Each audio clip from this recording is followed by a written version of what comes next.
Tayo pong lahat ay manalangin. Banal at mabagin naming Diyos Ama na sa amin ay nagmamahal.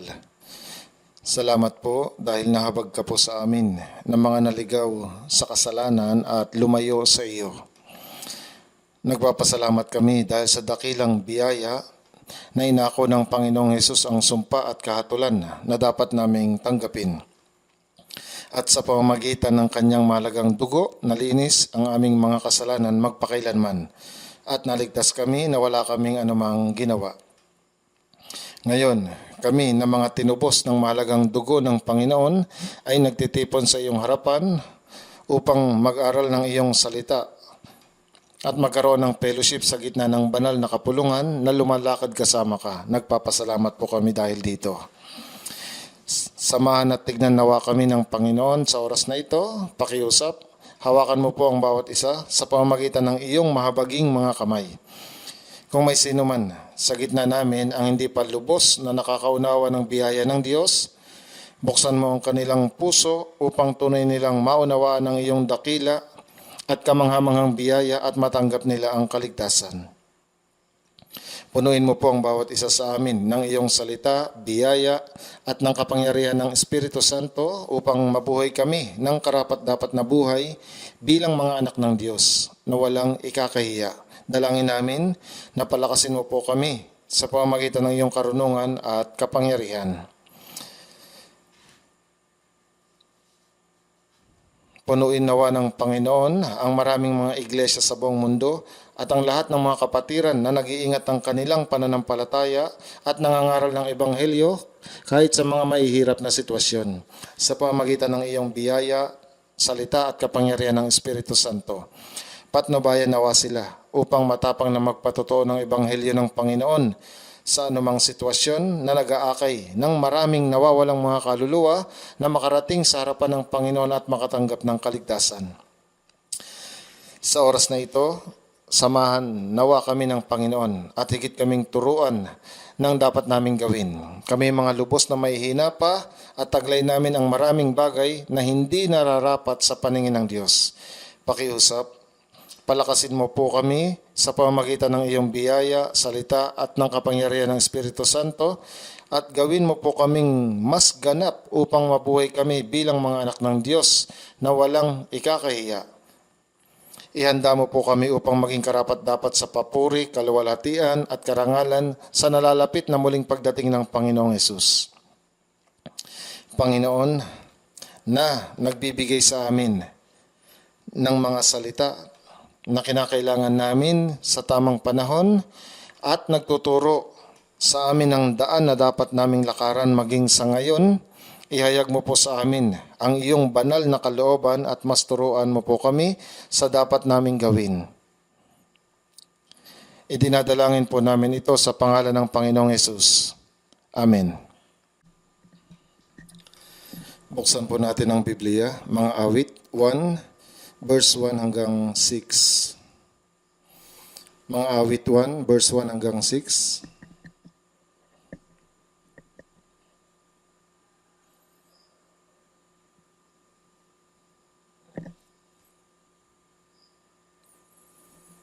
Mga awit 1, verse 1 hanggang 6. Babasahin po natin ng sabay-sabay. Mapalad ang taong hindi lumalakad sa payo ng masama, ni tumatayo man sa daan ng mga makasalanan, ni umuupo man sa upuan ng mga manunuya, kundi nasa kautusan ng Panginoon ang kanyang kagalakan at nagbubulay-bulay araw at gabi sa kanyang kautusan. Siya ay gaya ng isang punong kahoy na itinanim sa tabi ng agos ng tubig na nagbubunga sa kanyang kapanahunan. Ang kanyang dahon na may hindi nalalanta, sa lahat ng kanyang ginagawa ay nagtatagumpay siya. Ang masama ay hindi gayon, kundi parang ipang itinataboy ng hangin. Kaya't ang masama ay hindi tatayo sa hukuman, ni sa kapulungan ng matuwid ang makasalanan. Sapagkat ang lakad ng matuwid ang Panginoon ang nakakaalam, ngunit mapapahamak ang lakad ng makasalanan. Noong nakaraang Huwebes, nagkaroon tayo ng meeting bilang paghahanda para sa summer retreat sa ating Galilee Retreat Center. At maraming mga brothers at sisters ang nagtipon mula sa buong bansa. Ang bilang ng mga dumalo ay napakalaki, kaya hindi nagkasya lahat sa main hall. At ang mga hindi nakapasok sa Faith Hall ay nakisali sa pamamagitan ng video sa Hope Hall. Bawat taon, ang bilang ng mga dumadalo sa summer retreat ay patuloy na nadaragdagan. Naniniwala ako na sa pamamagitan ng summer retreat, ang bilang ng mga taong nakakatanggap ng kaligtasan marahil ang pinakamalaki. Pinapahalagahan natin ng labis ang retreat center at masipag nating ginagawa ang construction nito. Dahil sa may kakulangan pa rin sa lodging, nagsimula na tayong magtayo ng karagdagang 3 matutuluyang mga gusali para sa lodging. Sa ngayon, isinasagawa na ang simula ng pagtatayo at inaasahan natin na ang construction ay aabot ng halos 2 taon. Kapag nakumpleto, ang 3 gusali na ito ay magbibigay ng halos 480 na lodging units. Kaya medyo madaragdagan ang kapasidad kumpara sa mayroon tayo ngayon. Ito'y malaking proyekto kasama ang mga karugtong na gusali. Ang buong lugar ng construction ay inaasahang aabot sa 33,000 square meters. Ang halaga ng construction ay medyo tumaas sa ngayon.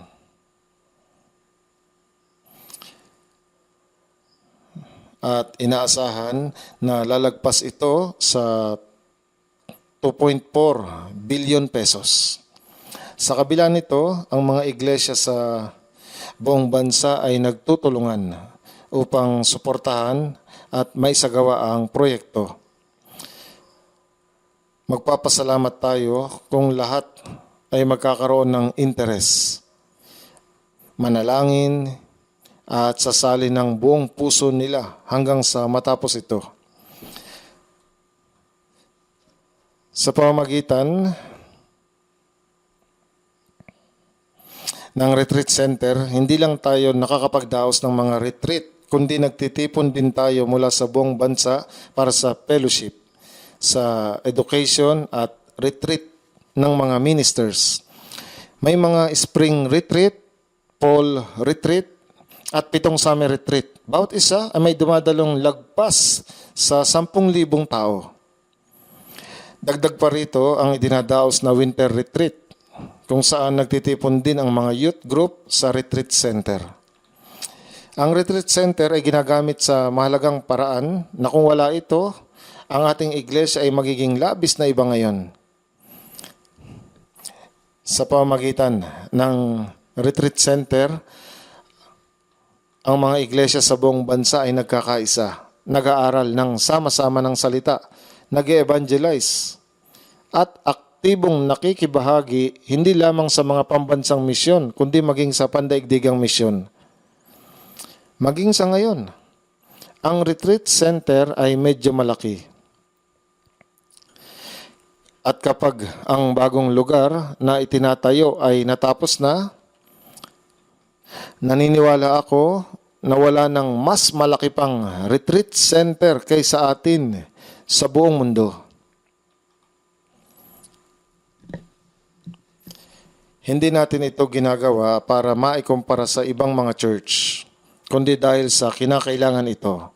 Kaya nga, mahalaga na manalangin tayo at makiisa sa gawaing ito. Bago dumating ang Panginoon, dapat nating gawin ang lahat ng ating makakaya upang dalhin ang maraming mga kaluluwa sa kaligtasan na sinasamantala ang huling pagkakataon na ibinigay sa atin.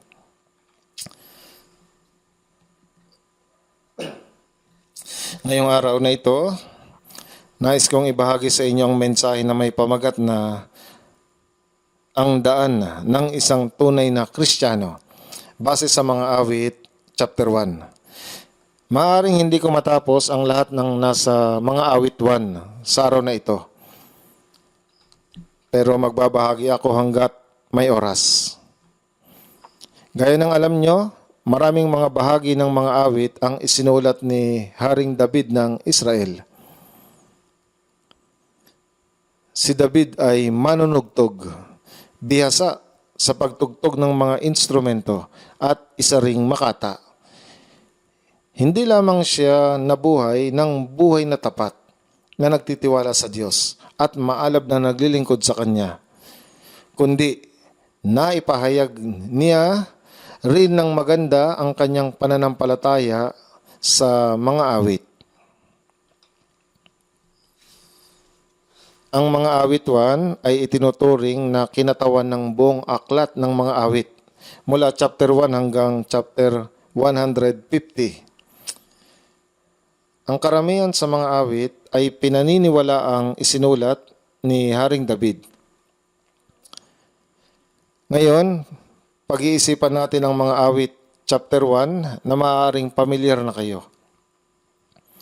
Pero makikita nyo na ang mensahe ay mahirap maunawaan sa unang tingin. Kaya gusto nating malalim na pagbulayan ang bawat talata at matanggap ang turo ng Diyos sa pamamagitan ng mga awit. Pag-aralan natin ng sama-sama ang mga aral na nais niyang ibigay sa atin. Sa mga awit 1, verse 1, mapalad ang taong. Pero sino ang mapalad na tao? Ang pagpapalang ito ay hindi ang uri ng pagpapala na sinasabi ng mundo. Maaaring itinuturing ng mga tao sa mundong ito na ang kayamanan, pagiging mas magaling kaysa ibang tao, maluhong pamumuhay, masarap na pagkain at eleganteng mga damit ang mga pagpapala. Pero ang pagpapalang sinasabi ng Diyos ay hindi ang mga gayong pagpapala. Kung ibubod ang mapalad na tao ay ang taong nakaunawa ng biyaya ng Diyos, na ipanganak na muli at naligtas na Kristiyano. Ang mga Kristiyano ang tinatawag ng Diyos na mapapalad. Sa aklat ng Mateo, sa chapter 5, 6 at 7, nakilala bilang sermon sa bundok, kung saan ipinahayag ni Jesus ang mahabang pangaral sa bundok. Sa unang bahagi ng chapter 5, binanggit niya ang tungkol sa mga taong mapapalad. Mateo 5:3, mapapalad ang mga dukha sa espiritu sapagkat kanila ang kaharian ng langit. Labis itong iba sa makamundong konsepto ng pagpapala. Iniisip ng mundo na ang mayayaman ang mapapalad. Ngunit sinasabi dito ni Jesus ang dukha. Lalo sa Mateo 5 verse 3, mapapalad ang mga dukha sa espiritu sapagkat kanila ang kaharian ng langit. Silang mga maliligtas at makakapasok sa langit. Santiago chapter 2 verse 5. Hindi ba pinili ng Diyos ang mga dukha sa sanlibutan ito upang maging mayaman sa pananampalataya? Mateo 11:5, at ipinangangaral sa mga dukha ang magandang balita. Maraming kayong mga talata. Sa mga nagtitipon dito ngayon, maaaring may ilang mga mayaman. Hindi nagpupunta rito ang napakayamang mga tao. Abala sila sa pag-travel, sa paglalaro ng golf, at pagsasaya sa mga pisikal na kasiyahan. Parang kapag ang tao ay pisikal na mayaman, hindi nila iniisip ang tungkol sa kaluluwa nila. At kapag mayaman sila sa mundong ito, hindi nila pinag-iisipan ang tungkol sa kabilang buhay. Sa pagmamataas nila, iniisip nila na kaya nilang gawin ang anumang bagay. Kaya hindi sila nabaling sa Diyos. Kaya nga, tunay na mahirap para sa mayaman ang maligtas. Lumaki akong napakahirap. At kung babalikan ko ito ngayon, naunawaan ko na ang mabuhay sa kahirapan ay isang malaking pagpapala at kayamanan. Kung nabuhay ako sa isang mayamang pamilya at nabuhay ng maluho, nasaan kaya ako ngayon? Pareho din sa ating lahat. Kaya sa Mateo 5 verse 3, mapapalad ang mga dukha sa espiritu, sapagkat kanila ang kaharian ng langit. Ibig sabihin nito, maaari silang maligtas. Sa aklat din ng Mateo chapter 5 verse 4, mapapalad ang mga nahahapis sapagkat sila ay aaliwin. Hindi ito tumutukoy sa pagkahapis dahil sa mga pisikal na bagay, kundi ang mga nahahapis dahil sa kanilang mga kasalanan. Upang maligtas, kailangan ng taong maging dukha sa espiritu. At ibig sabihin ng maging dukha ay maunawaan ang pagiging walang kabuluhan ng buhay, ang pagdating sa mundong ito na walang dala, at ang pag-alis ng walang dala. Isa pang aspeto ang makilala na tayo ay mga makasalanang nahiwalay sa Diyos at makaramdam ng kalungkutan dahil sa mga kasalanang iyon. Kaya ang ibig sabihin ng mapapalad, ang mga nahahapis, sapagkat sila ay aaliwin. Na ang mga nahahapis dahil sa kanilang mga kasalanan ay makakatanggap ng kaaliwan. Gaano nga kalaking kaaliwan na mapatawad ang mga kasalanan ng tao kahit nakarapat dapat sila sa parusa dahil sa kanilang maraming mga kasalanan. Kaya nga ang nahahapis dahil sa kanilang mga kasalanan ay aaliwin. Ibig sabihin, maunawaan nilang biyaya ng Diyos at tatanggap ng kapatawaran para sa kanilang mga kasalanan. Mateo 5 verse 5 naman, mapapalad ang mga mapagpakumbaba sapagkat mamanahin nila ang lupa. Ang maging mapagpakumbaba, gaya ng sinabi ni Jesus sa Mateo 11:29, pasanin ninyo ang aking pamatok at matuto kayo sa akin sapagkat ako'y maamo at may mapagpakumbabang puso. Tinutukoy nito ang pusong tahimik na sumusunod sa salita ng Diyos sa kabila ng mga paghihirap. Pagkatapos maligtas, isang mapagpakumbabang puso ang nabubuo, isang puso na tahimik na sumusunod sa salita ng Diyos, sapagkat mamanahin nila ang lupa. Hindi ibig sabihin nito na tatanggap sila ng anumang bagay sa mundong ito, kundi tatanggap sila ng walang hanggang pamana. Mateo 5:7, mapapalad ang mga mahabagin, sapagkat sila'y kahahabagan. Ang mga nakatanggap ng biyaya at habag ng Diyos ay kaya ring magpakita ng habag sa iba. Tama po? Ang ibig sabihin ng pagiging mahabagin ay pagkakaroon ng puso na ipangaral ang ebanghelyo ng biyaya ng Diyos sa mga nananatili pa sa kasalanan na ninanais ang kanilang kaligtasan. Ibig sabihin din nito ang pagpapakita ng awa sa mga ligtas na nananatiling mahina ang pananampalataya. Mateo 5:7, mapapalad ang mga mahabagin sapagkat sila'y kahahabagan. Ibig sabihin kapag nagpakita tayo ng habag sa ibang tao, tatanggap tayo ng mas malaking habag mula sa Diyos.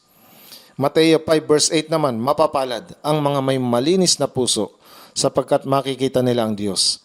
Nung naligtas tayo, ang mga puso natin ay unti-unting nababago ng salita ng Diyos at ang Espiritu Santo. Ang ating mga puso na mas madaya at masama kaysa anumang bagay ay naging tunay na dalisay. Kapag naging malinis ang puso, makikita nila ang Diyos. Ibig sabihin, mabubuksan ang ating espiritual na mga mata. Para sa mga nag-aaral ng Biblia, ngunit may mga pusong puno ng kasalanan, nananatiling malabo ang Biblia. Mateo 5 verse 8, mapapalad ang mga may malinis na puso sapagkat makikita nila ang Diyos. Ibig sabihin, maunawaan ang katotohanan ng Diyos sa pamamagitan ng kanyang salita na may malinis na puso. Mateo 5 verse 9 naman, mapapalad ang mga mapagpayapa sapagkat sila ay tatawaging mga anak ng Diyos. Ang mga naligtas ay nakikipagpayapa sa Diyos. Hindi po ba? Tayo na dating mga kaaway ay naipagkasundo sa pamamagitan ng kamatayan ni Jesus sa krus. Ang mga naipagkasundo sa Diyos ay hindi lamang nagdadala ng ibang mga kaluluwa sa Panginoon upang makipagpayapa, kundi kailangan ding mapanatili ang kapayapaan sa gitna ng mga ligtas. Ibig sabihin ng mapagpayapa ay pagsuko sa sarili at pagtanggap sa ibang tao. Ang mga ligtas na mga tao ay dapat na magkaroon ng kapayapaan, hindi lamang sa kanilang sarili, kundi gabayan din dapat nila ang mga hindi paligtas na magkaroon ng kapayapaan sa Diyos. Sinasabi sa Colossus chapter 1 ang tungkol kay Jesus. Colossus 1 verse 20 na ginagawa ang kapayapaan sa pamamagitan ng dugo ng kanyang krus. Ang mga taong iyon, Mateo 5:9, sila ay tatawaging mga anak ng Diyos. Tayo na dating malayo sa Diyos ay nabubuhay sa kasalanan. Ngunit sa pamamagitan ng kaligtasan, nagkaroon tayo ng kapayapaan sa Diyos at sa mga mananampalataya. Ito ang iglesia. Kaya nga, isa pang malinaw na katibayan ng kaligtasan ang pakikipagkasundo sa mga ligtas na mananampalataya.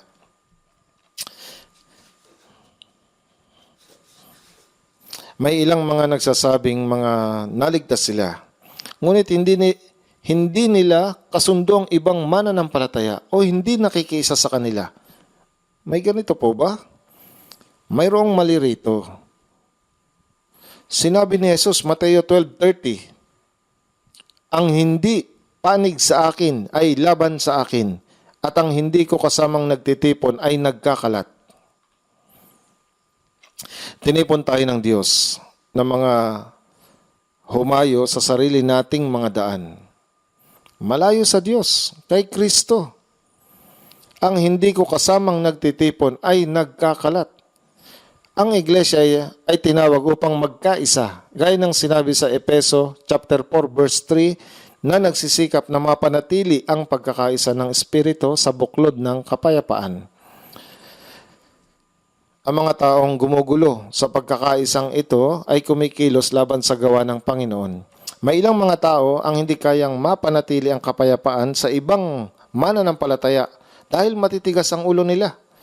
Laging sinusunod ang sarili nilang kalooban at mabilis humatol sa iba. Hindi dapat maging ganon. Kailangan nating magkaroon ng bukas na puso. Gayun din sa Mateo 5:10, mapapalad ang mga inuusig dahil sa katuwiran, sapagkat kanila ang kaharian ng langit. Unang beses na sinabi ang tungkol sa kaharian ng langit sa talatang ito. Matapos isulat ang 7 pagpapala, ang punto nito ay sino mang makatanggap ng 7 pagpapalang ito ay haharap sa pag-uusig habang nabubuhay sa mundo, gaya ng kung paano inusig ang Panginoon. Ang mga inuusig dahil sa katwiran, dahil sa pamumuhay, ayon sa kalooban ng Panginoon, sila'y mapapalad sapagkat kanila ang kaharian ng langit. Kaya nga sa Mateo 5, may 8 pagpapala. Ang 8 pagpapala. Ngunit sa awit 1, sinabi, mapalad ang taong. Sa palagay ko po, ang sinasabing mapalad ang taong ay hindi lamang ligtas, kundi maging ang pag-uugali ng isang ligtas na Kristiyano na sinabi ni Jesus sa Mateo chapter 5. Ang taong mapalad ay isang Kristiyano na naunawaan ang biyaya ng Diyos at naligtas. May mas higit pa bang mapalad kaysa taong nakatanggap ng kapatawaran ng kasalanan at kaligtasan ng kaluluwa? At may kasiguraduhan na makakapasok sa kaharian ng langit sa pamamagitan ng biyaya ng Diyos?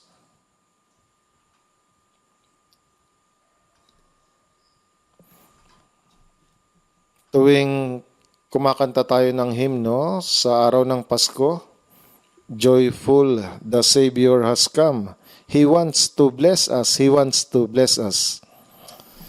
Ano ang pagpapala na ibinigay sa atin ni Jesus? Madalas na iniisip ng mga tao sa mundong ito ang mga pisikal na pagpapala. Kapag sumampalataya ka kay Jesus, pagpapalain ka. Kaya ngayon, maraming tao ang nananampalataya kay Jesus, ngunit naghahanap sila ng pagpapala ng laman sa kanilang pananampalataya kay Jesus. Kaya nga kapag nakita ninyo silang nananalangin sila para sa kalusugan ng kanilang buong pamilya, na lumago ang negosyo ng kanilang mga asawa at upang ang lahat ay maging nasa ayos. Umaasa ang mga tao sa mundo ng pagpapalang ninanais nila. Ngunit ngayon, ang pagpapala ng mga ligtas ay hindi lamang iyon. Kung iyon ang pagpapala, si Jesus ay naparito sa sanlibutan at nabuhay sa pinakamahirap na kalagayan. Ipinanganak siya sa sinapupunan ng isang birhen at dahil walang lugar kung saan siya ipapanganak, ipinanganak siya sa sabsaban, kung saan nakatira ang mga hayop, kung saan kumakain ang mga kabayo. Lumaki siya na anak ng isang mahirap na karpintero sa loob ng 30 taon. Walang lugar na mapagpahinga ng kanyang ulo sa loob ng kanyang pampublikong paglilingkod sa loob ng 3.5 taon. Tanging krus lamang ang mayroon si Jesus. Gaano siya kadukha? Si Apostol Pablo naman, na malapit na tagasunod ni Jesus, siya isang taong nakapag-aral ng mataas na antas ng edukasyon sa paanan ni Gamaliel, bago pa man niya nakilala si Kristo. Pilipos 3 verse 5, Hebreo na isinilang ng Hebreo, tungkol sa kautusan ay Pariseo, ipinanganak siya sa lipi ni Benjamin, kung saan ipinanganak ang unang hari ng Israel at pinangalanan siyang Saul gaya ng sa unang hari. Kaya dakila siyang tao para sa sanlibutan. Isa siyang Hudyo at mamamayan ng Roma. Ngunit matapos niyang makilala si Jesus, siya ay naging dukha. Patuloy siyang tinutugis ng mga Hudyo upang patayin. Ilang beses na siyang muntik mamatay at ilang beses na rin nabilanggo at nabugbog ng ilang ulit. Hindi siya makatulog, hindi siya makakain, nanginginig at nilalamig, pinagbabato at itinapon. Ngunit bumangon siyang muli at nangaral. Nagtungo siya sa Roma at nangaral doon ng 2 taon at pagtagal ay pinugutan ng ulo.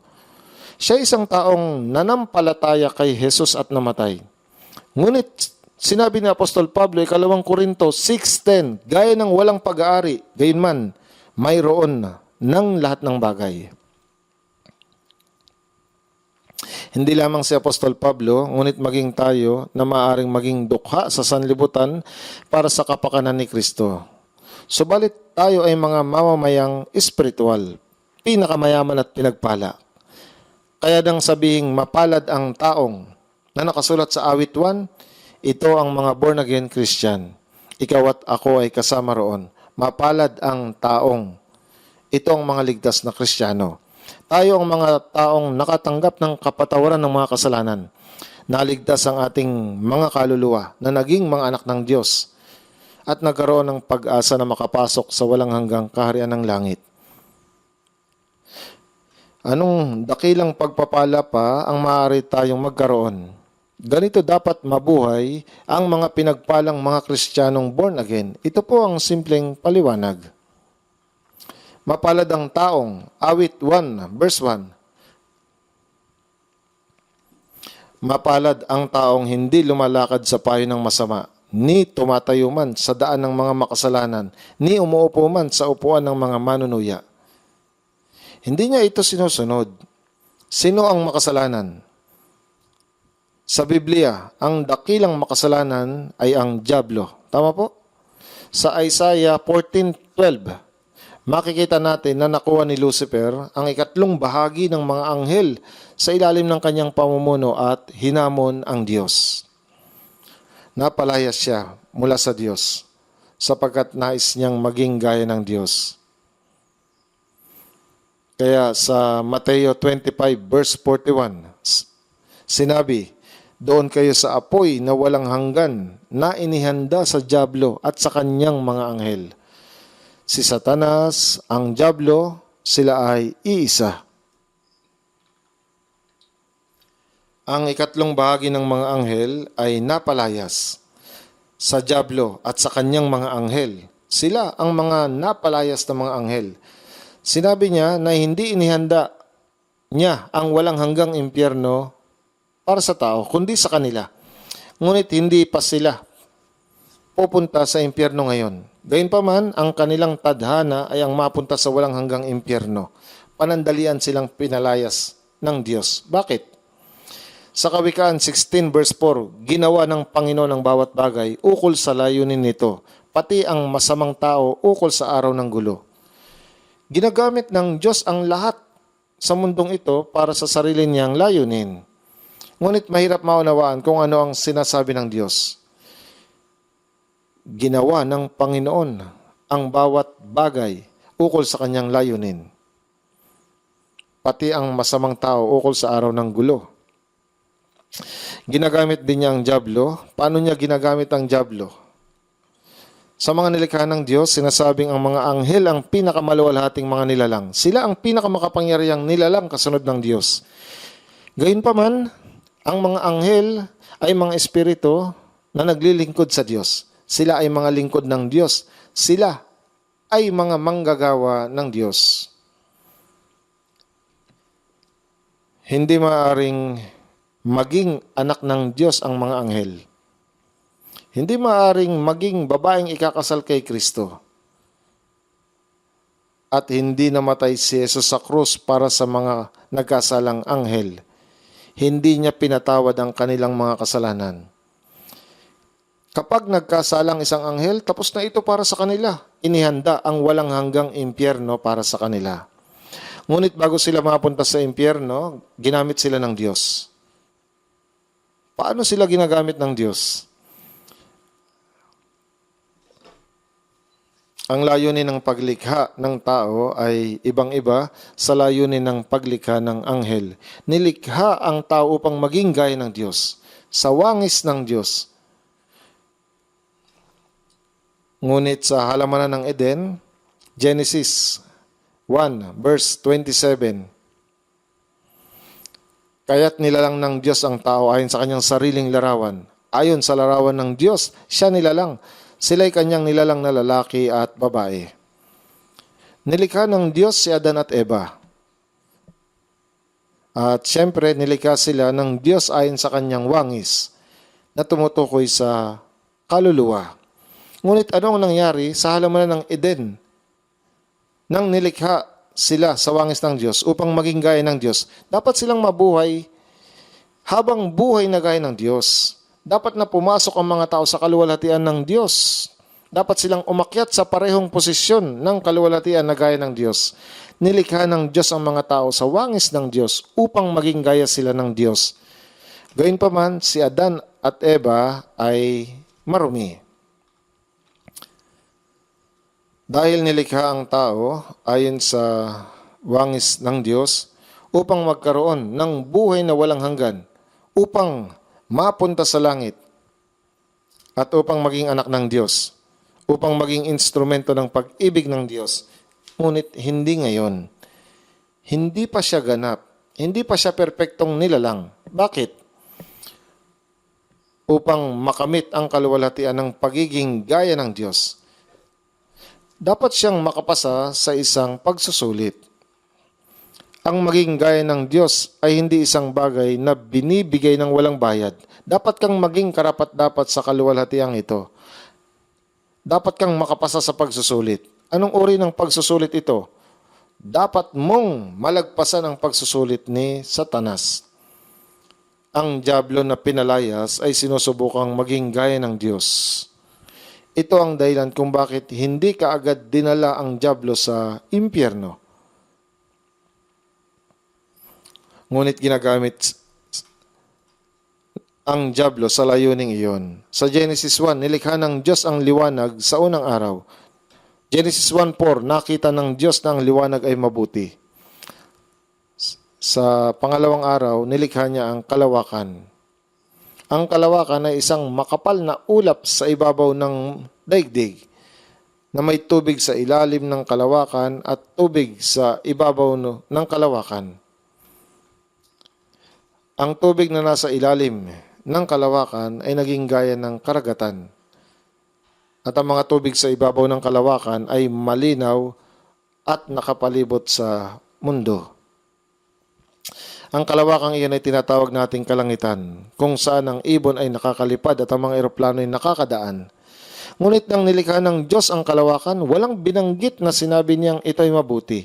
Maging nung ikatlong araw, nakasulat Genesis 1:12, at nakita ng Diyos na ito'y mabuti.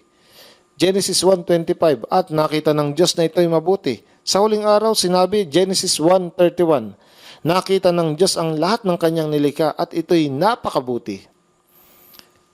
Nagkaroon ng gabi at nagkaroon ng umaga ng ika-6 na araw. Ngunit bakit walang binanggit na ito ay mabuti sa pangalawang araw? Kung bakit hindi sinabi ng Diyos na ito ay mabuti, marahil ang dyablo ay natatag na ang kanyang lugar doon. Kaya sa Efeso 2 verse 2, tumutukoy ito sa pinuno ng kapangyarihan ng himpapawid.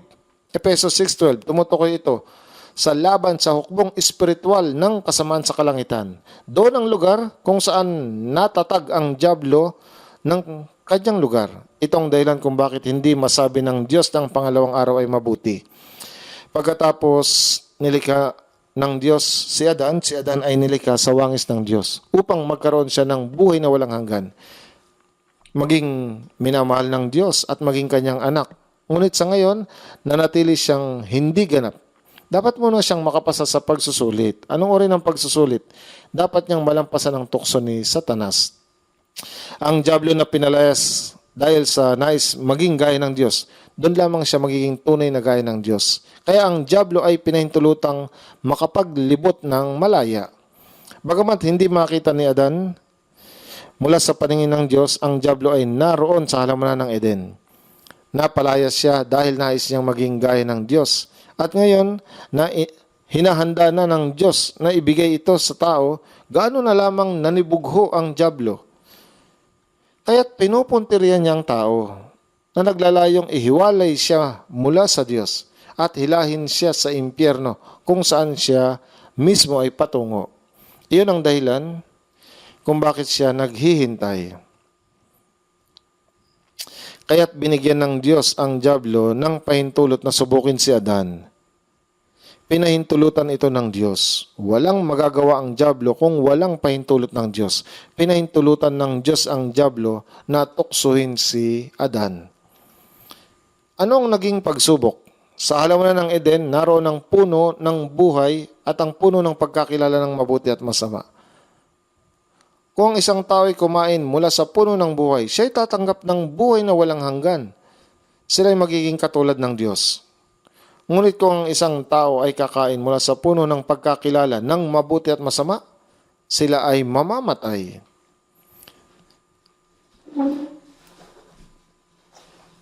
Sila ay itataboy mula sa harapan ng Diyos at mapupunta sa impyerno. Nagiging gaya sila ng dyablo. Kaya sa Eden, ang tao nilikha sa wangis ng Diyos, ay inilagay sa pagitan ng Diyos at ng dyablo. Pwede niyang piliin na sumunod sa salita ng Diyos o tanggihan ito at makinig sa salita ng dyablo. Kapag napagtagumpayan niya ang tukso ng dyablo at sumunod sa salita ng Diyos, magiging gaya siya ng Diyos. Ngunit kapag sinuway niya ang salita ng Diyos at tinanggap ang kasinungalingan ng dyablo, magiging gaya siya ng dyablo at mapupunta sa impyerno kung saan patungo ang dyablo. Sa gitna, ang tao ay binigyan ng kalayaang mamili para sa kanyang sarili. Ngunit gaya ng alam natin, nagkamali si Adan sa pagpili. Nabigo siya sa pagsubok. Ngunit ang mapalad na tao, ang ligtas, hindi na lumalakad sa payo ng masama. Ang masamang ito, una, at higit sa lahat ang dyablo. Sa panalangin ng Panginoon, itinuro sa atin ni Jesus ang panalangin sa Mateo 6 verse 13. At huwag mo kaming dalhin sa tukso, kundi iligtas mo kami sa masama. Ang iligtas sa masama, ibig sabihin ay mailigtas sa dyablo. Ibig sabihin ay iligtas mo kami sa tukso ng dyablo at sa kapangyarihan ng masama. Kaya sino ang pinakamasamang nilalang sa paningin ng Diyos? Ito ang dyablo. Ang mga ligtas na Kristiyano ay hindi na dapat sumunod sa dyablo o mahulog sa kanyang tukso. Ang payo ng masama ay tumutukoy sa panlilinlang ni Satanas. at sa tusong kasinungalingan. Huwag tayong padaya sa mga iyon. Pagkatapos sumuway at bumagsak ni Adan, lahat ng ipinanganak kay Adan ay naging makasalanan mula pagkasilang. Ang kanilang pakikisama sa Diyos ay naputol dahil sa kasalanan. Ang tao ay sinumpa na magpagal at magpawis upang mabuhay sa mundong ito. Ang mismong mabuhay sa mundong ito ay naging isang sumpa, isang pagpapagal at buhay na pagdurusa. Sa babae, sinabi ng Diyos sa Genesis 3:16, "Pararamihin ko ang paghihirap mo sa iyong paglilihi. Manganganak ka na may paghihirap."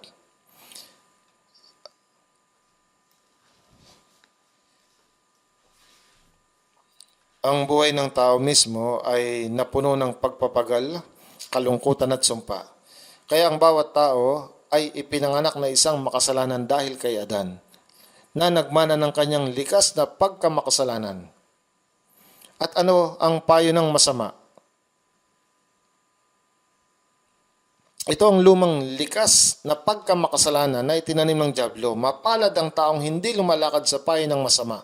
Ang mapalad na tao ay hindi sumusunod sa payo ng masama, ni nahuhulog man sa tukso ni Satanas. Ayaw niyang mabuhay ayon sa dating likas na makasalanan. Ang masamay hindi lamang tumutukoy sa dyablo o masasamang tao sa mundo, kundi sa dating likas na pagkamakasalanan din na nasa atin. Iyan ang masama. Itong likas na pagkamakasalanan na itinanim ng dyablo. Ang mapalad na tao ay ang naipanganak na muli bilang anak ng Diyos. Hindi nabubuhay ayon sa pagnanasa ng makasalanang laman, kundi tinawag upang mabuhay sa pamamagitan ng Espiritu. Huwag tayong mabuhay na sumusunod sa tukso ng masama o pagnanasa ng laman, kundi mabuhay na pinamumunuan ng gabay ng Espiritu Santo. Ang payo ng masama ay ang parehong dating likas na itinanim ni Satanas at ang mapandaya at masamang katwiran ng tao. Itinuturo sa atin ng kasulatan na huwag sundin ang gayong mga bagay. Sa Kawikaan, chapter 1, verse 10, sinasabi, "Anak ko, kung ikaw ay akitin ng mga makasalanan, huwag kang pumayag. Huwag mo silang gayahin." Ngayon, tayong mga ligtas ay mga anak ng Diyos. Gayunpaman, tayo ay binabalaan na huwag sundin ang payo ng masasama. Kahit na pagkatapos ng kaligtasan, ang dating likas ay nananatili pa rin sa atin. Maganda sana kung ito ay nawala agad. Ngunit sa pamamagitan ng salita at ng Espiritu Santo, unti-unti tayong nababago. At ang pagbabagong ito ay nangangahulugan na ang dating likas ay unti-unting nawawala. At ang pagkatao ni Kristo, ang banal na likas ng Diyos ay higit na nabubuo sa atin. Ang ating mga puso ay nababago. Kaya kahit pagkatapos maligtas, silang ang pananampalataya ay hindi pa malago, ay mayroon pa ring likas na pagkamakasalanan. Iyan ang payo ng masama. Alam nyo kung nasa ng payo ng masama. Ito ay nasa loob natin. Huwag nyo lang basta ituro ang dyablo o isipin ang mga napakasamang tao lamang sa mundong ito. Ang dating likas na nasa atin, iyan ang payo ng masama. Ang hindi paglakad sa payo ng masama ay nangangahulugan ng hindi pagsunod nito o ang hindi pagkilos ayon dito. Ang taong naligtas ay dapat na ngayon mamuhay sa pamamagitan ng banal na spirito.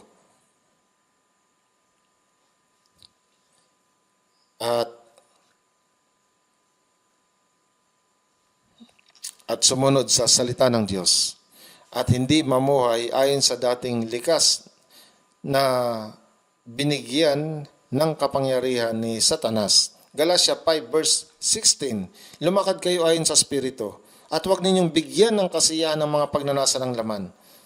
Sinabi ito para sa mga ligtas, lumakad kayo ayon sa Espiritu, huwag ninyong bigyan ng kasiyahan ng pagnanasa ng laman. Ibig sabihin, hindi kayo mabubuhay ayon sa dating likas na makasalanan. Ngunit sa Galatia 5:17, pinapakita na mayroong paglalaban sa loob ng ligtas na tao. Ang pagnanasa ng laman ay nanatili pa rin sa atin, sapagkat ang laman ay nagnanasa laban sa Espiritu. Ibig sabihin sila ay magkasalungat. Ang sumasalungat ay nangangahulugang kumontra. Ito ay nakasalin ng against sa English. Sa anumang paraan, ang laman ay sumasalungat at tumatanggi sa Espiritu. Sapagkat ang laman ay nagnanasa laban sa Espiritu at ang Espiritu ay laban sa laman. Sapagkat ang mga ito ay laban sa isa't isa upang hindi ninyo magawa ang mga bagay na nais ninyong gawin. Galatia 5:17. Ang taong ligtas ay nalalaman at natututunan na ngayon kung ano ang kalooban ng Diyos sa pamamagitan ng kanyang salita. Mayroon silang malalim na pagnanais sa kanilang puso na gawin ang kalooban ng Diyos, ang pagnanais na ibinigay ng Espiritu Santo.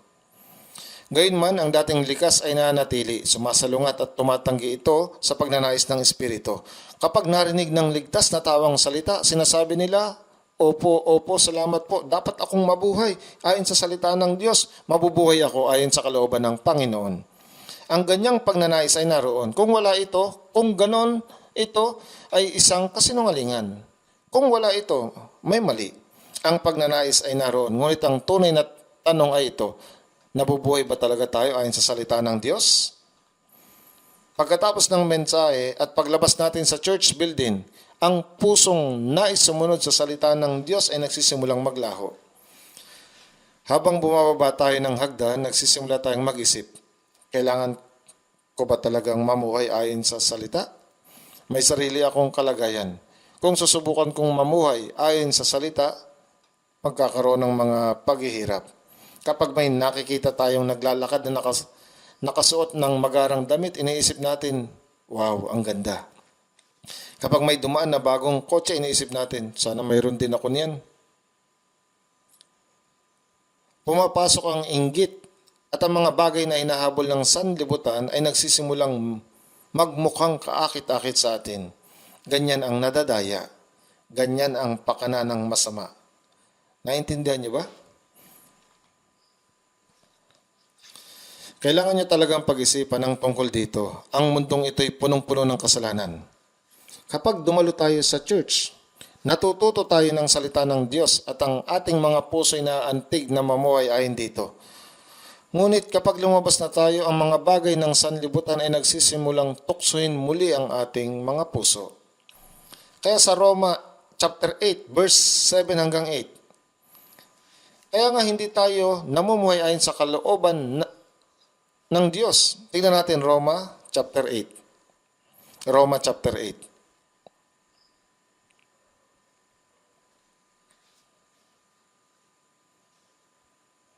Roma chapter 8, verse 7 hanggang 8.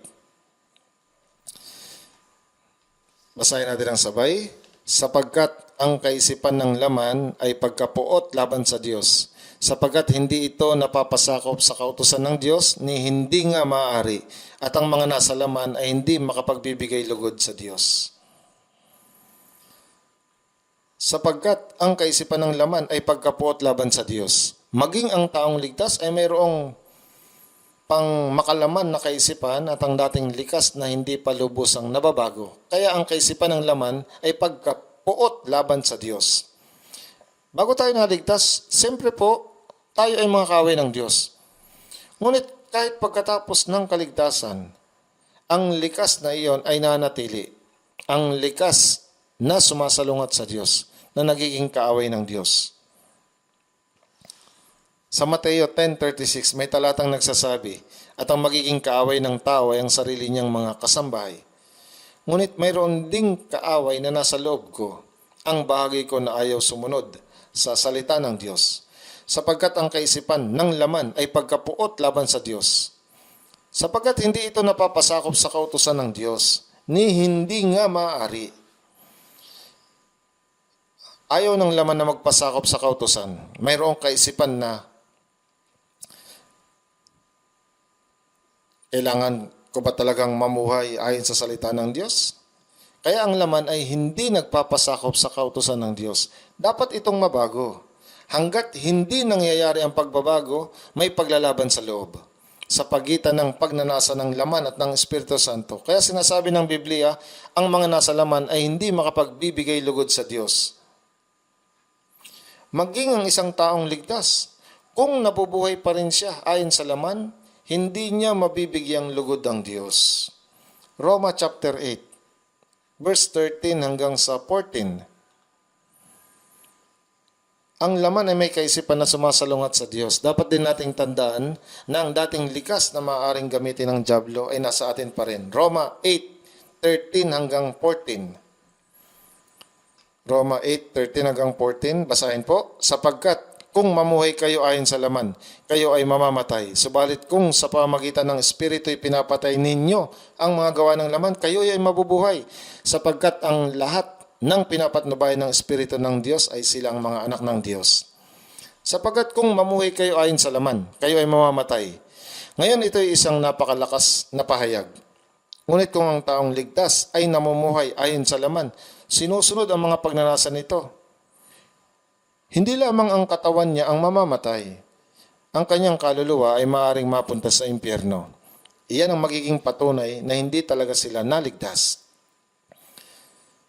Huwag tayong mamuhay ayon sa laman. Maging ang mga ligtas na hindi pa malago ang pananampalataya, patuloy na nakikipaglaban sa pagitan ng laman at ng espiritu.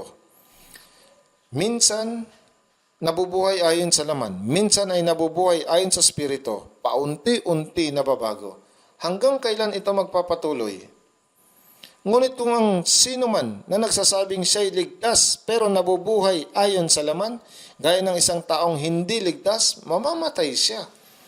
At ang lugar kung saan siya mamamatay ay sa impyerno. Ang buhay pananampalataya ay hindi relihiyosong gawain. Ang relihiyon ay ang pagsunod sa mga ritual at ang isiping ang magawa iyon ng maayos ay sapat na. Hindi ganun ang buhay pananampalataya. Ito ay ang matuto ng salita ng Diyos at mamuhay ayon sa banal na espiritu. Dapat tayong mabuhay ayon sa espiritu. Kung tayo ay patuloy na mabubuhay ayon sa laman, tiyak na haharapin natin ang kamatayan. Ang talatang mamamatay ka ay isang nakakatakot na kataga.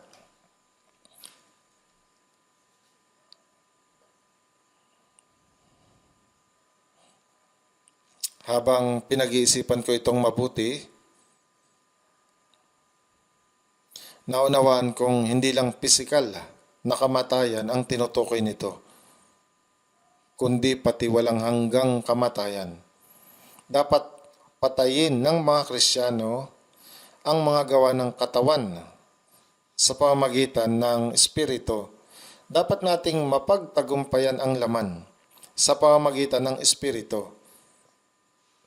Hanggang kailan tayo mamumuhay ayon sa laman?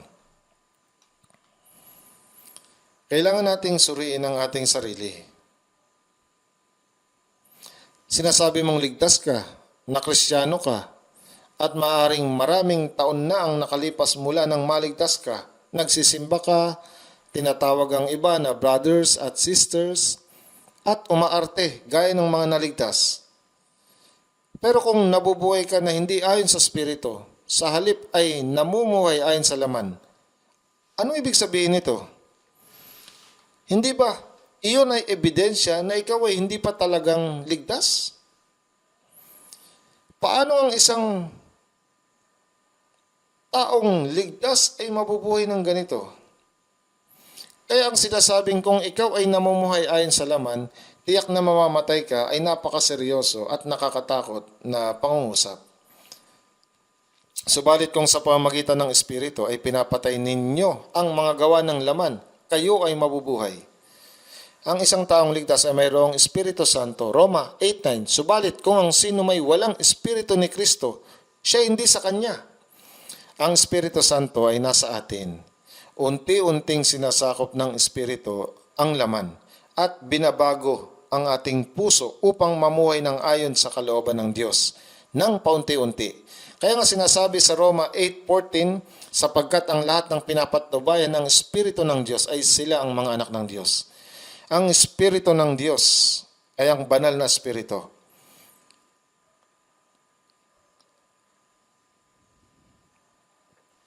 Katulad ng Espiritu ni Kristo at Espiritu ng Diyos. Roma 8:14, sapagkat ang lahat ng pinapatnubayan ng Espiritu ng Diyos ay silang mga anak ng Diyos. Ang mabuhay ayon sa banal na Espiritu ay ebidensya na tayo mga anak ng Diyos.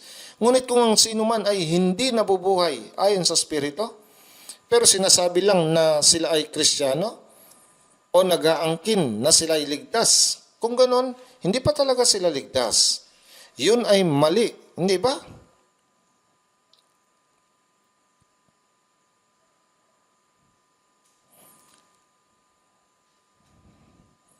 Ang tunay na Kristiyano ay tunay na pinagpalang tao at malinaw na paraan ng pamumuhay na ayon sa sinasabi ng Biblia. Ipinapakita nito kung paano tayo dapat mabuhay. Mga awit 1 verse 1, mapalad ang taong hindi lumalakad sa payo ng masama. Ang mundong ito ay masama.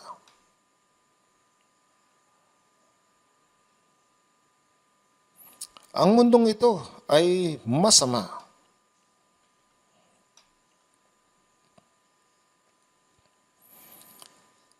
Sa unang Korinto 15:33, sinasabi na lumayo sa masamang kasamahan. Ang masasamang kasamahan ay sumisira ng magagandang ugali. Sinasabi nila na makikilala mo ang isang tao sa pamamagitan ng kanilang kaibigan. Kung ikaw ay malapit sa isang tunay na Kristiyano na namumuhay ng mabuting buhay pananampalataya, magiging katulad ka niya. Gayunman, kung mas masaya para sa iyo ang makasama ng mga makamundong kaibigan kaysa mga tunay na naligtas, magiging katulad ka rin nila. Lumayo sa masamang kasamahan. Kailangang alisin mo sila ng tuluyan.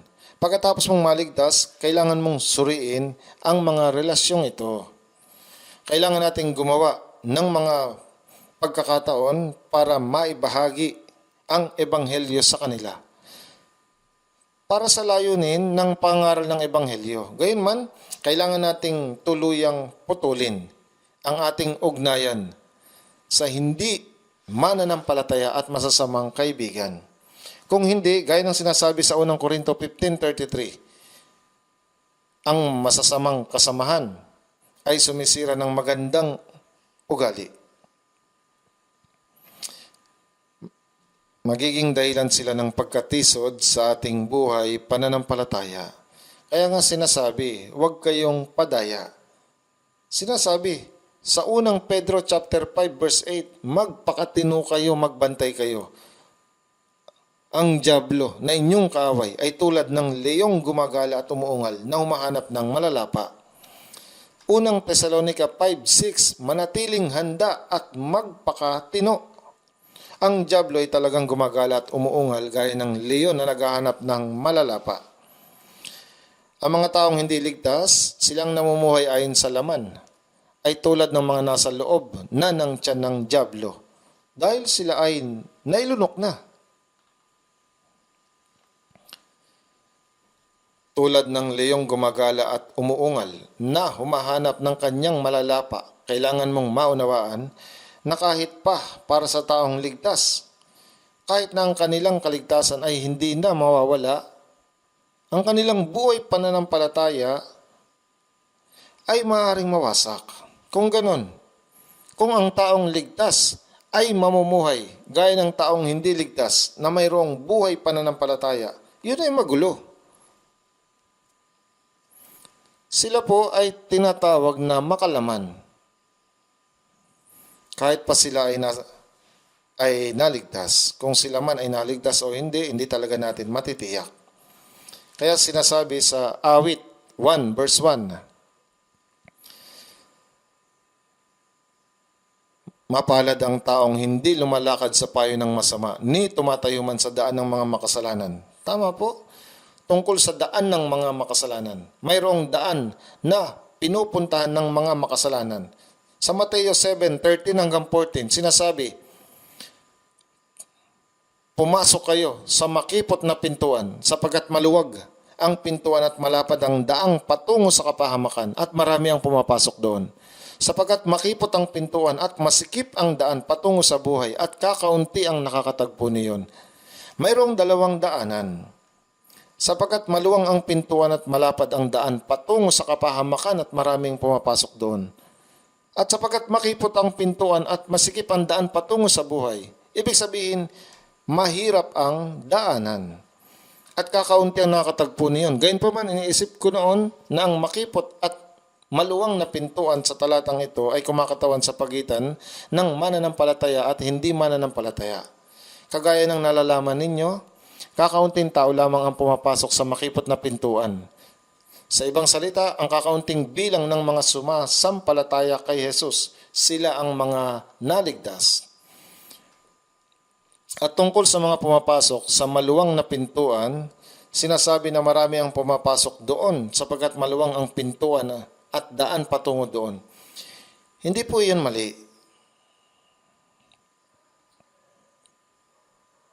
Yun po ay tama. Gayunpaman, kung titingnan natin ng mabuti, ang talatang ito ay hindi po kumakatawan sa pagitan ng mananampalataya at hindi mananampalataya.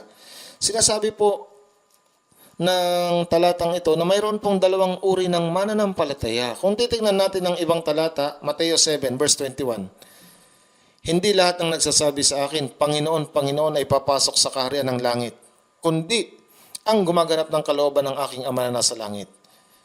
Ang isang taong tumatawag ng Panginoon, Panginoon, ay isang mananampalataya. Magiging mabuti po na kung ang bawat isa na tumatawag ng Panginoon, Panginoon ay makakapasok sa kaharian ng langit. Ngunit sinabi niya, hindi lahat ay papasok. Sinasabi pa nga, hindi ba nagpropesiya kami sa iyong pangalan, nagpalayas ng mga demonyo sa iyong pangalan, at sa iyong pangalan gumawa kami ng maraming gawang makapangyarihan.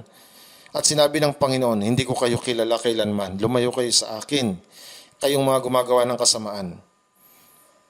Pagpropesiya, pagiging pastor, isang evangelist, isang misyonaryo, o pagiging doctor of theology, magagawa din po ng mga taong hindi paligtas sa mga bagay na ito, pagiging deacon, elder o pastor. Mayroon pang mga tao na nagsasabi, nagpalayas ng mga demonyo sa iyong pangalan, at sa iyong pangalan gumawa kami ng maraming gawang makapangyarihan. Hindi ba't nakakamangha po ito? Ngunit sinabi ng Panginoon, hindi ko kayo kilala kailanman, lumayo kayo sa akin, kayong mga gumagawa ng kasamaan. Kita niyo po, magagawa ng dyablo na magpakita bilang anghel ng liwanag. Nagpapakita ang mga ito sa kaparehong paraan. Kaya kung titingnan natin ang buong mga talata, ang makipot at maluwang na pintuan, hindi po nangailangan ng pagkakaiba sa pagitan ng mananampalataya at sa hindi mananampalataya. Sinasabi dito na mayroong dalawang uri ng tao sa mga mananampalataya. Si Cain at si Abel, sila po'y parehong naghandog. Tama po, gayunpaman. Tinanggap ng Diyos ang handog ni Abel at hindi tinanggap ang kay Cain. Pareho silang naghandog sa magkaparehong paraan. Pareho po silang nagsikap para sa Diyos. Kailangan din po nating maunawaan na sa pagitan ng mga mananampalataya, muli po mayroon namang dalawang uri. Tayo po ngayon ay nasa ika-21 siglo, ang golden age ng Kristyanismo. Napakarami pong mga church building, maraming mga pastor at iba't ibang sekta. Ito po'y nakakamanghang bagay. Ngunit ang tanong po ay sa kanilang lahat, ilan ba talagang tunay na born again? Sa Lucas chapter 13, sinasabi, magsikap kayong pumasok sa makipot na pintuan. Sapagkat sinasabi ko sa inyo na marami ang magsisikap na pumasok at hindi makakapasok. Ang mga taong magsisikap na pumasok ay ang mga taong sumasampalataya sapagkat nais nilang mapunta sa langit. Gayunpaman, kahit na sila'y nagsisikap na pumasok, sinasabi na marami ang hindi makakapasok. Marami ang magsisikap na pumasok at hindi makakapasok.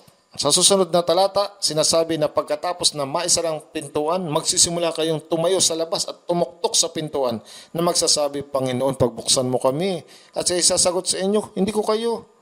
Hindi ko alam kung saan kayo nanggaling. Lucas 13:25. At kanilang sasabihin, anong ibig mong sabihin? Hindi mo kami kilala. Kami kasama mong kumain at uminom. Lucas 13:26. Ibig sabihin po na malapit kami sa iyo. Sinasabi din nila na nagturo kami sa iyong mga lansangan. Kami direktang natuto mula sa iyo. Sumagot si Jesus, hindi ko kayo kilala kailanman. Lumayo kayo sa akin, kayong mga gumagawa ng kasamaan. Ito'y pambirang bagay. Ang Kristyanismo ay nasa lahat ng dako sa mga panahong ito. Kakatapos ko lamang dumalaw sa New York, Kentucky, sa ating retreat center at sa Washington sa US. At habang ako po ay nakasakay sa kotse, nakakita po ako ng napakaraming mga church building. Ang iba sa mga ito ay napakaganda ang pagkagawa. Gaano po kabuti kung ang lahat ng mga taong ito ay mga ligtas. Sila po'y tumatawag sa pangalan ng Panginoon at mukha silang mabubuting mga mananampalataya. Ngunit napakahirap na mahanap ang mga tunay na born again. Habang sinasabi ko ito, maaring maisip ninyo na sobra naman ako. Ngunit ang Panginoon ay nagsabi ng parehong bagay. Lucas 12:32. Huwag kayong matakot, munting kawan, sapagkat nakakalugod sa inyong Ama na ibigay sa inyo ang kaharian. Ang mga kinalulugdan ng Ama na kung kanino niya nais ibigay ang kanyang kaharian ay maliit na kapulungan lamang. Mga munting kawan, napakamunting kawan. Ang aking inaalala sa ating church ay ito. Kung titignan natin ang percentage, tiyak na maraming mga taong born again. At ang mga taong hindi naman tunay ay napakakaunti lamang. Mas mabuti pa sana kung wala po sa atin ang peke. Ngunit sa palagay ko ay mahirap na umasa na maging 100% talaga. Pasensya na po talaga kung nasabi ko ito. Ito po ang dahilan kung bakit natin kailangan maging spiritually alert. Ito ay hindi isang bagay na basta-basta makakamit sapagkat may mga hindi ligtas na nakikisama sa mga naligtas na mga banal. Tulad ng isang taong sumusubok na magbayad ng peking pera sa pamamagitan ng paghahalo nito sa totoong pera. Kaya nga sinasabi ng mga naligtas ay maninirahan. Awit 1:5, sa kapulungan ng matuwid. Hindi po ba na ang kapulungan ng matuwid ay ang church? Ang pagtitipon ng mga ligtas na mga mananampalataya. Kaya't ang masama ay hindi tatayo sa hukuman ni sa kapulungan ng matuwid ang makasalanan. Ang mga Kristiyano na nakaunawa ng masaganang biyaya ng Diyos at mga naligtas ay naninirahan kasama ang mga matuwid, kasama ang banal na kapulungan. Hindi sila lumalakad sa daan ng masasama. Ang mga matuwid ay hindi nabibilang sa kapulungan ng mga masasama. Ang salitang kapulungan. Ang salitang kapulungan ay tumutukoy sa isang grupo, isang pagtitipon. Isaiah 53:6, tayong lahat ay gaya ng mga tupang naligaw. Bawat isa sa atin lumihis sa kanyang sariling daan. Ang Diyos ang pastol at tayo naman ang mga tupa. Ngunit ang tupa na iniwan ang pastol ay hindi sumusunod sa kanya. Sila'y lumihis sa kanilang sariling daan. Kaya sinasabi na tayong lahat ay gaya ng mga tupang naligaw. Ibig sabihin lamang po na tayo ay lumihis sa maling daan. Bawat isa sa atin ay lumihis sa kanyang sariling daan. Ang mabuhay ng ayon sa sariling kalooban ay katigasan ng ulo at kasakiman. Kung susundin ninyo ang daang iyon hanggang sa katapusan, ito'y patungo sa impyerno. Kaya nga sa Gawa 1:25, pagkatapos na maipagbili ni Judas si Jesus sa halaga na 30 pirasong pilak at nagpakamatay, ang isa sa 12 alagad ay nawala. Ang mga alagad ay nagtipong muli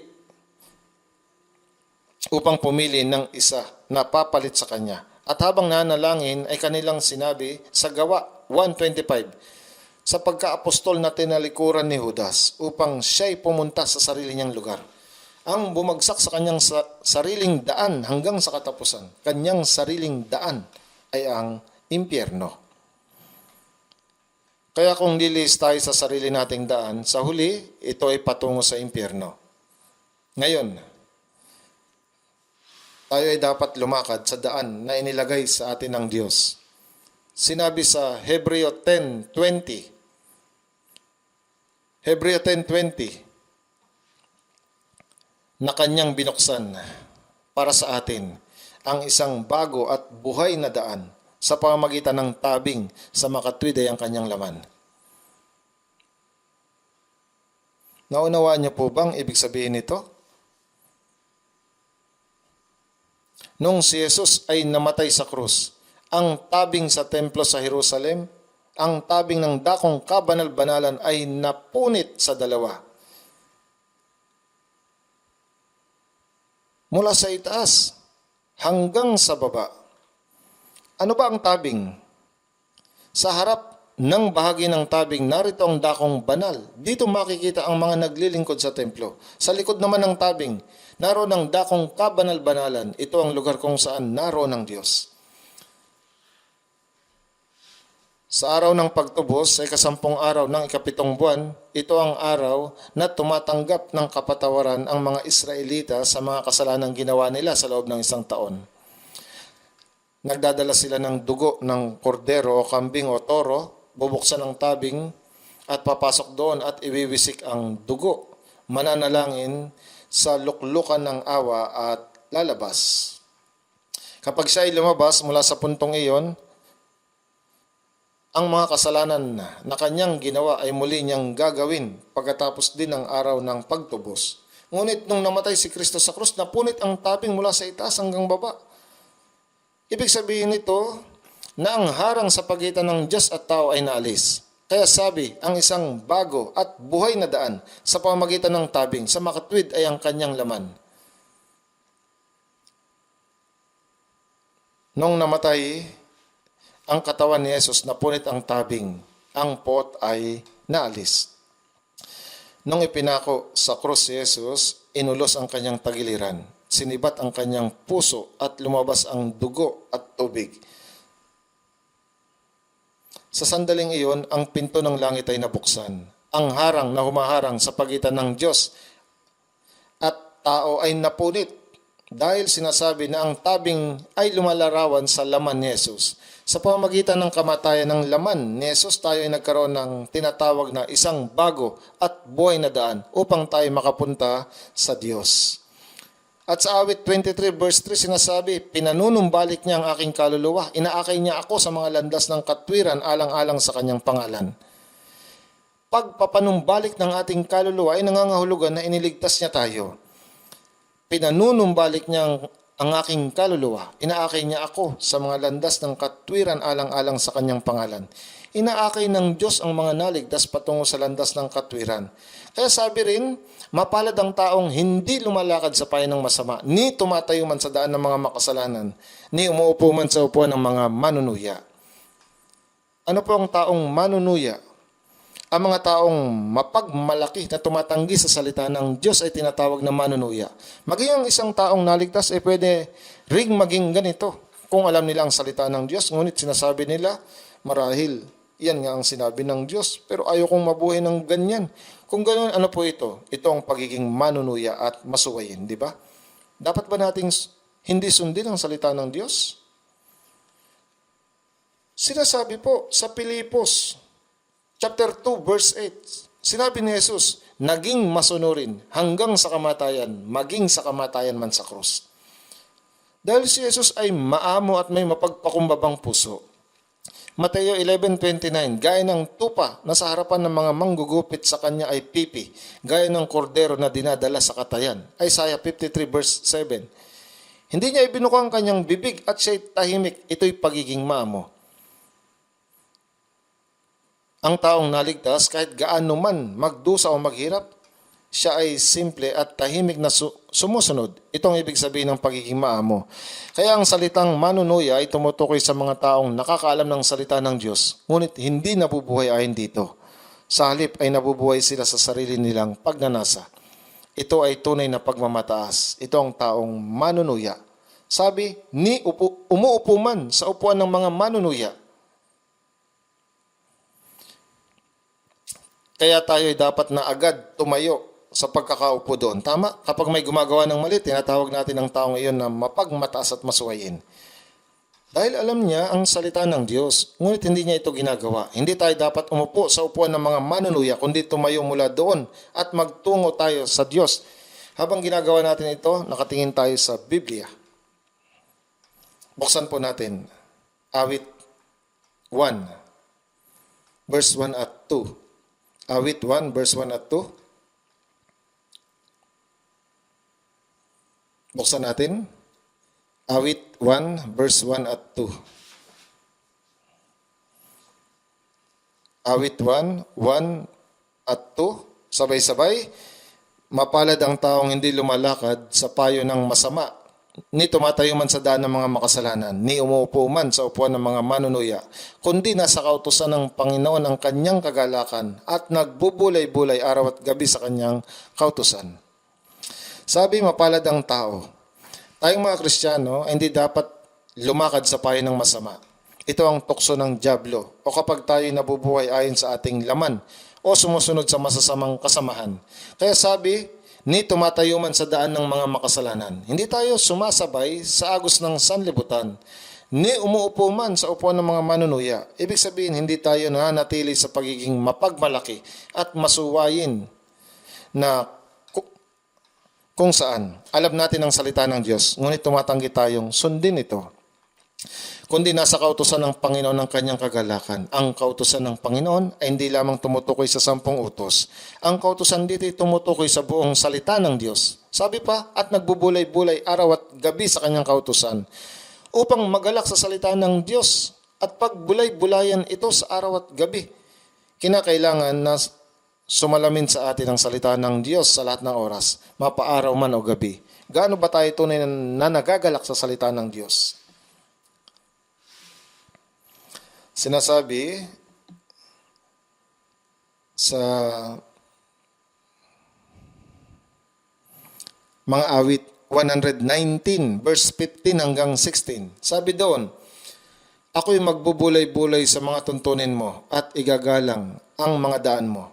Ako'y magagalak sa iyong mga tuntunin, hindi ko kalilimutan ang iyong salita. Upang makapagbulay sa salita ng Panginoon, upang magalak sa kanyang kautusan, at upang hindi makalimutan ang kanyang salita. Gusto nilang matuto ng salita ng Diyos para mabasa ito, marinig at masaulo at makatagpo ng kagalakan sa pagsasagawa nito. Ganito ba kayo nagagalak? Sa panahon ng lumang tipan at bagong tipan, lalo na sa lumang tipan, wala silang sapat na panahon para makapag-aral ng salita, hindi gaya natin ngayon. Sinabi po sa Kawikaan 3 verse 6, sa lahat ng iyong mga lakad sa iyong kilalanin at itutuwid niya ang iyong mga landasin. Ang kilalanin ng Diyos sa lahat ng iyong lakad ay nangangahulugan na suriin ang ating buhay sa liwanag ng salita at mamuhay ng ayon sa salita. Kung hindi, ibig sabihin na hindi mo kilala ang Diyos ni ang salita. Sinasabi sa Bible na ganito, pero ayaw ko mamuhay ng ayon dito. Ito'y hindi pakilala sa Diyos. Ako'y magagalak sa iyong mga tuntunin. Hindi ko kalilimutan ang iyong salita.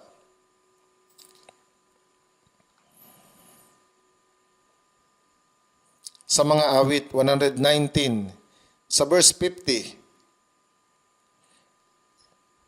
ito'y aking kaaliwan sa aking kapigatian na ang iyong pangako ang nagbibigay sa akin ng buhay. Ang iyong salita'y nagbibigay sa akin ng buhay, kaaliwan sa aking kapigatian. Habang nabubuhay tayo dito sa mundo, madaming kahirapan. Subalit ang salita ng Diyos ay nagiging ating kaaliwan sa mga pagkakataong iyon. Ang salita ng Diyos ay kaaliwan sa aking kapigatian. Ang iyong pangako ang nagbibigay sa akin ng buhay. Anumang kahirapan ang ating maranasan,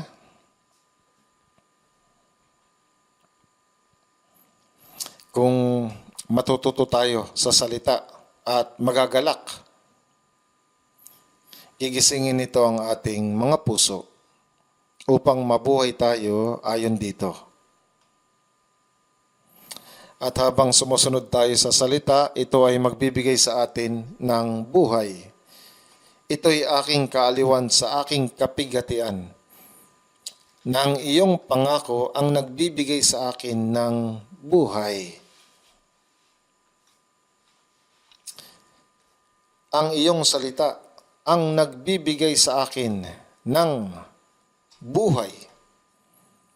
Kaaliwan sa aking kapighatian. Subalit ang salita ng Diyos ay nagiging ating kaaliwan sa pagkakataong iyon.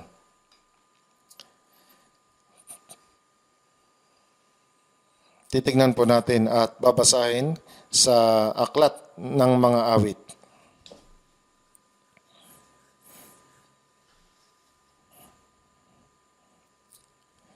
Sa aklat ng mga awit, Aklat ng mga awit 119 verse 56. Mga awit 119 verse 56.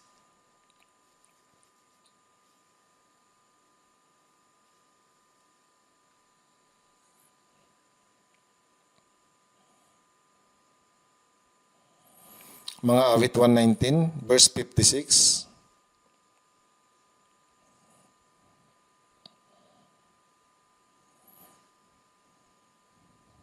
Basahin natin. Ito ang tinamo ko sapagkat aking iningatan ang mga tuntunin mo. Kung pag-iisipan natin ang talatang ito, ito ang tinamo ko. Sapagkat aking iningatan ang mga tuntunin mo. Ang mga taong namumuhay sa malaking bahay ay nag-e-enjoy sa lahat at mayroon ng maayos na kalusugan. Ang nag-iisip na iyon ang tunay na kayamanan. Nag-iisip silang ganun ang tunay na kayamanan. Subalit sinabi ng mga awit, ito ang tinamo ko sapagkat aking iningatan ang mga tuntunin mo. Sa araw na tayo ay tatayo sa harapan ng Panginoon, gagantihan niya tayo ayon sa ating mga ginawa. Mateo 16:27, sapagkat darating ang anak ng tao. Kanyang gagantihan ng bawat tao ayon sa kanyang mga gawa. Sa Apokalipsis din, 22 verse 12, ako'y malapit nang dumating at dala ko ang aking gantimpala upang gantihan ng bawat isa ayon sa kanyang ginawa. Kahit na wala tayo ng anumang sa ngayon, ang katotohanan ng sumusunod tayo sa salita ay ang ating pagmamayari. Ibig sabihin na tayo ay mayayaman. Silang mga tumutupad ng salita ng Diyos ay mayayaman sa walang hanggang pamana ng Panginoon. Ito'y ating pagmamayari.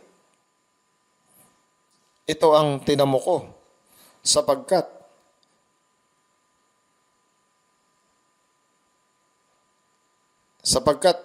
aking iningatan ang mga tuntunin mo. Muli nating basahin. Awit 119 verse 60. Ako'y nagmamadali at hindi naantala na sundin ang iyong mga utos. Ako'y nagmamadali at hindi naantala na sundin ang iyong mga utos. Dapat tayong magmadaling sumunod sa salita ng Panginoon. Kapag naunawaan natin ang salita, dapat nating gawin ang ating makakaya upang sundin ito. Tama po ba? Huwag tayong maantala. Huwag tayong maantala. Basahin din po natin sa verse 63. Ako'y kasama ng lahat na natatakot sa iyo at ng mga tumutupad ng mga tuntunin mo. Ako'y kasama ng lahat na natatakot sa iyo. Malinaw na ito po ang naligtas at ang mga tumutupad ng mga tuntunin mo. Mga kapatid, sa anong uri ng mga tao ba tayo nakikisama? Masama na tayo masama na tayo ay napapasama sa mga hindi ligtas. Siyempre, dahil sa business o pag-evangelize, tayo nakikisama sa kanila. Dala ng pangailangan. Subalit, dapat na ang ating mga kasama ay silang mga natatakot sa Panginoon, mga banal, at mga taong tumutupad ng salita ng Diyos.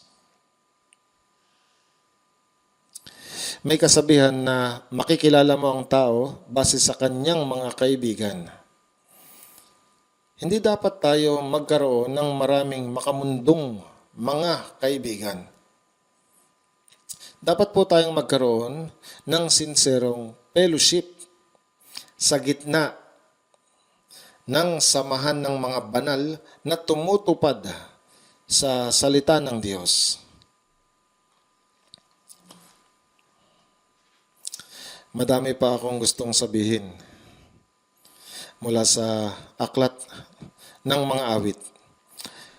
Ngayon, subalit, pag-aralan natin ng mas malalim sa susunod.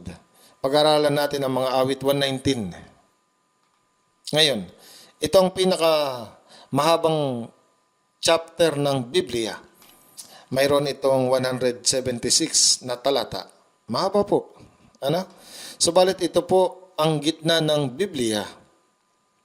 Kung mayroon kayong oras, pakiusap, basahin nyo ito ng marahan, kaya sa susunod ay ituturo ko ito.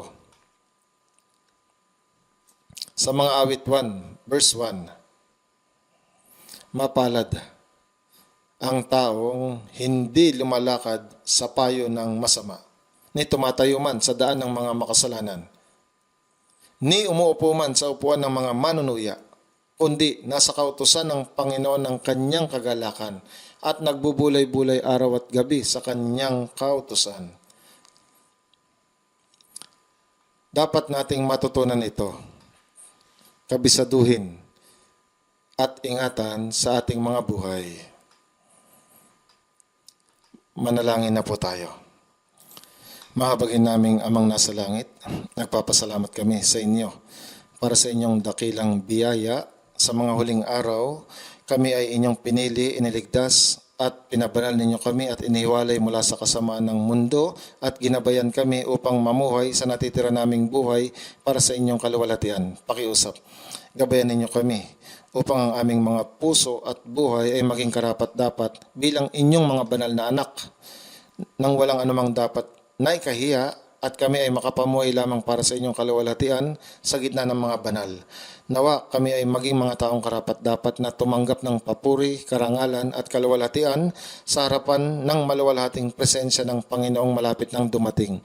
Sa inyong salita, pakiusap, panumbalikin ninyo kami mula sa maling gawa sa aming buhay. Pangunahan ninyo kami at gabayan upang kami makapamuhay ng maayos sa natitira naming buhay ayon sa inyong kalooban. Ito po ang aming dalangin sa pangalan ng Panginoong Hesus. Amen.